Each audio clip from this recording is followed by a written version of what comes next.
Welcome to my vlog. Si Kuya Johnny nandito. Hi, basta na kayo. Kuya, bakit mo pinagbenta yung bike mo? Ba't ko binibenta? Marami kong bike eh. Pero mahilig talaga kayo sa bike. Ha? Mahilig talaga kayo sa bike. Oo naman. Kaya pakita ko sa iyo yung mga bike ko. Doon yung punto. Hindi, ano kuya, paano kayo napunta dito sa Manila? Actually, matanda na ako dito. 32 years na ako rito. Sino kumuha niyo sa inyo? Yung brother ko. And then, 1990. Pa kami dito. Brother ko, dumating ako rito, binata ako. Ngayon, hindi nakita niya sa akin dito. Hindi, umuwi ako. Nagkasalikan ako rito. Dalawa na ano ko. Matanda na. Mga 30, taka 26. Yeah. Anong pagpunta niyo dito? Ano na yung trabaho mo? Oh, marami. Sa limot. Yeah. Kauna-unahan talaga? Sa produce. Produce? Yeah. Yung sa picking order ba? Yung mga gano'n. Yung sa warehouse. And then, napasok ko sa GM Place. Ngayon ni Roger Sarina. Naging cook ako. And then, airline employee ko. Air Canada employee ko. Ngayon? Nag-retire na ako. 25 years ako sa airline. Yeah. Nag-start ako sa first na, ang una airline dito, Canadian Airline. Bumabiyahe sa Pilipinas yun. And then, station attendant kami nagkagan ng Marshall. Yung sa ano, sa aeroplano? Yeah, nagpupush saka nagpapark ng aeroplano. And then, pag dumating yung aeroplano nyo, yung kami kuha ng bridge. Yung saka nagbubukas ng pinto para lumabas yung pasero. Retire na ako. 25 years ako nagtrabaho doon. Madali ba? Madali na. Minsan, iniito na trabaho, mahirap. Minsan, madali. May naman dito sa Canada eh. May trabaho madali, may trabaho mahirap. I-retired na kayo ngayon? Retire na ako pero nag-apply ako ng trabaho kasi meron akong building maintenance certificate. Ano yung trabaho na ngayon? Isa ako na sa government ako ngayon. Half government yun, yung funding ng government yun, pero ang nagpapalakad government. Ako na ngayon, nagpa-pressure washer ako ngayon. Yeah, at saka landscaping. Galing mo naman.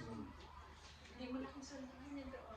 Di naman. Actually, ano yung ma-advise nyo para sa mga taga-panood para makahanap din ng mga bagong trabaho? Mga magandang trabaho. I mean, here in Canada o yung Dito sa Canada. pupunta pa lang rito?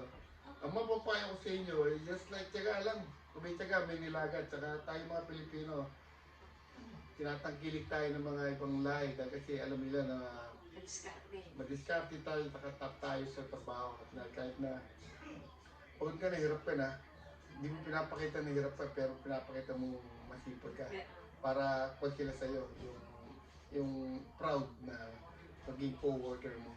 Tsaka talent ng mga Pinoy, lagi naka-smile. Yeah, all the time. No. Parang, yun nga yung mga... Yun ang mga ko dito kasi maski sa trabaho sa airline kami mga Pilipino, pag-awan hindi na kailangan tulog basta kami pag-awan, yung kakasama kami kwan lang, yung body language lang, tsaka kwan lang, nakakaintindihan na. Umuwi dito, masarap na mahirap sa Canada. Diba? Kaya nga, Ang buhay lang dito, kaya kailangan mag-smart ka din, kaya ikaw. Instead na mag-bus ka, i-bike ka nga lang, i-bike ka. Pero ito mga tipid ka, transportation lalo, saka yung oras mo, makakakalate mo. Kasi pag sa bus, stop, ganyan. Pag i-bike. Pero, huwag ka dito. Aware ka, dahil kasi yung sa mga, di mawala yung mga aksidente. Aksidente, kaya be aware ka sa mga road, saka sa mga sign, na hindi ka dapat yung bilis. Ito, pwede pong pa-upgrade ito. Mag-buy ka ng $20 para tumulin. Si Romy, ganun yung ginawa niya sa kanya. Sa bike niya. Mag-buy ka lang ng $20. Meron dito, di ba, Romy? Dito. Sige, nanay mo. Mag-buy ka ng $20. Yung speed niya, mabilis pa lalo. Yan muna. Kasi practice muna. Mabagal pa ako eh. Kalawete man ako kuya. Kaliwete rin ako. Oh, at least yung lalaki pa medyo okay na ako siguro. Tagal ka na ba rin sa Canada? 11 years. Wow. Eh, mas matagal kayo. Hindi, ibig sabihin, settle ka na rin doon sa kanila. Hindi mo na, dalhin mo na yung pamilya mo rito. Dati na meron akong anak. Oo. Ilan taon na? 15. Lalaki? Lalaki. Hmm. Mga magagamit mo. Hindi, at least kahit pa paano, karoon siya ng magandang opportunity rito. Yun naman ang Na gusto natin lagi. pag-aralin mo siya ng hindi man ng mga trabaho dito. Oh. Ano ba yung course kuya nung sa aeroplano? 15 years old anak mo, no? Ah, bata pa. Kanina nila, 16, 17, 18 yan. Yung bago kayo mapasok dun sa airline, sa ganyan, ano bang course ba dapat doon? Walang course. I-training ka for 1 month na training ka. Oh. Actual training, tapos may sweldo ka na, dire-diretso na. Saka yung importante doon, may flight benefits ka. Ako, may flight benefits eh. Forever na ako. Oh. May flight benefits. Tapos yung license kuya, yung ordinary Hindi, provide doon yung kailangan meron kang driver's license eh. Tapos, Yun ang unang pa-uwa mo sa anak mo. First thing na pag nagkaroon na siya ng kuwan, kasi pag may license ka, madali ka makahanap. maraming matatrabaho. Maraming trabaho. Hindi, marami kang makahanap ng trabaho. Kahit malayo lugar, basta may kuwan. Driver's license, hide ka agad. That's important thing. Yun lang.